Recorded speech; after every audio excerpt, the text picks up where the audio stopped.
Donc c'est parti pour cette première finale. Première finale, premier round. Et Jimmy Charlo qui est une fausse garde donc.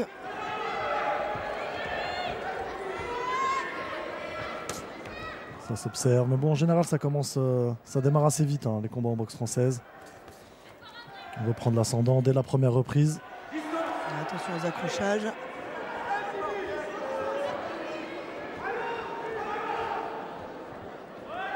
Un petit avantage de distance pour Falandri Romain, un peu plus grand. Ouais, il a une allonge qui pourrait être un avantage s'il s'en sert bien. Ouais. Alors qu'est-ce qu'on fait Amri lorsqu'on a quelqu'un de plus grand en face? Comment est-ce qu'on la joue? Là, justement, il faut essayer de casser la distance. Ce qu'il a essayé de faire à l'instant justement, Jimmy Charlo. Exactement, et puis on voit bien que Romain essaie de tenir à distance justement son adversaire, profitant de son allonge. C'était pas mal cette combinaison en boxe anglaise. Ouais. Ça part sur les chapeaux de roue cette finale. Ouf, superbe. Ah oui, il a été touché. Il a été fouetté figure, jambe arrière, exactement. Ouh là là là là là là.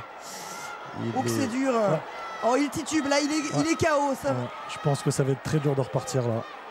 Même dans son coin, il faut faire attention. Hein. Il ne faut pas hésiter à acheter l'éponge. Il ne faut pas mettre en danger son boxeur. Il a du mal. Hein. Il n'est pas très lucide. Hein. Il a été très bousculé sur cette reprise. Ça va être dur. Attention. Attention l'arbitre. Il va tenter d'en finir. Faut qu'il soit vigilant. Très explosif, Romain Falandri. Et je pense que ça va être difficile là, pour se relever. Un petit rappel des règles peut-être Amri. Combien de fois faut-il être compté pour que le combat soit stoppé? 2 fois a priori? Non, là ce qui s'est passé c'est que l'arbitre a estimé que le boxeur ne pouvait pas reprendre.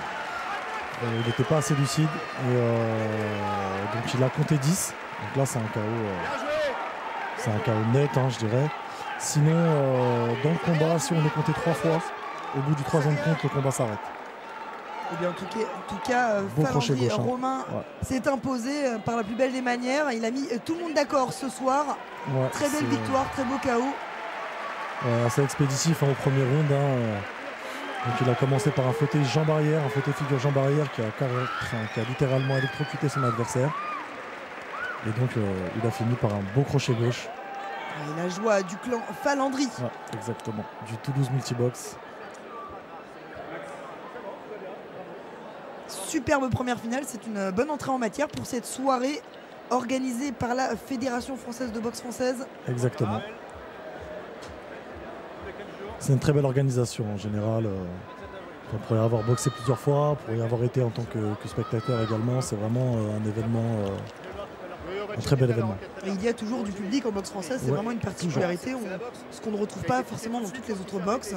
Il y a vraiment un public, des adeptes, des gens passionnés qui sont au rendez-vous chaque année. Exactement. Que ce soit en assaut ou en combat d'ailleurs. Exactement. On retrouve souvent les mêmes personnes, donc c'est toujours un plaisir de se retrouver à Coubertin. Beau combat, félicitations à Romain, ça fait plaisir pour lui. Champion de France 2013, catégorie mi-lourd, par combat la première reprise, Romain Falandri. Voilà, Romain Falandri, nouveau champion de France 2013. Il va donc être prioritaire pour les championnats du monde en juin. Exactement. Voilà. Exactement. Donc maintenant, la prochaine étape, ce sera ça. Une commission de sélection qui se fait en général théoriquement demain, hein, le lendemain des finales. Donc,